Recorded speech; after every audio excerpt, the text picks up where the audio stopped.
Copa আমেরিকায় কলম্বিয়াকে হারিয়ে রেকর্ড ১৬ বার শিরোপা জিতেছে আর্জেন্টিনা। এ নিয়ে টানা ৩ আন্তর্জাতিক ট্রফি জয়ের বিরল রেকর্ড গড়েছেন লিওনেল মেসি ডি মারিয়ারা। চোটের কারণে পুরো ফাইনাল না খেলতে পারলেও দলের সঙ্গে শিরোপা উৎসবে উপস্থিত ছিলেন তারকা ফুটবলার লিওনেল মেসি। অবশ্য চোটের কারণে ট্রফি নিয়ে সতীর্থদের সঙ্গে দেশে ফিরতে পারেননি তিনি। এবার বড় দুঃসংবাদ পেলেন এই ৩৭ বছর বয়সী তারকা।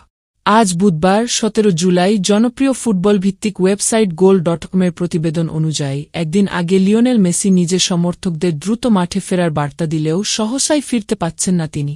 ইন্টার মায়ামির বিবৃতি অনুযায়ী মেসির পায়ের গোড়ালির অবস্থা খুব একটা ভালো নয়, যার ফলে অনির্দিষ্টকালের জন্য মাঠের বাইরে ছিটকে পড়লেন এই তারকা।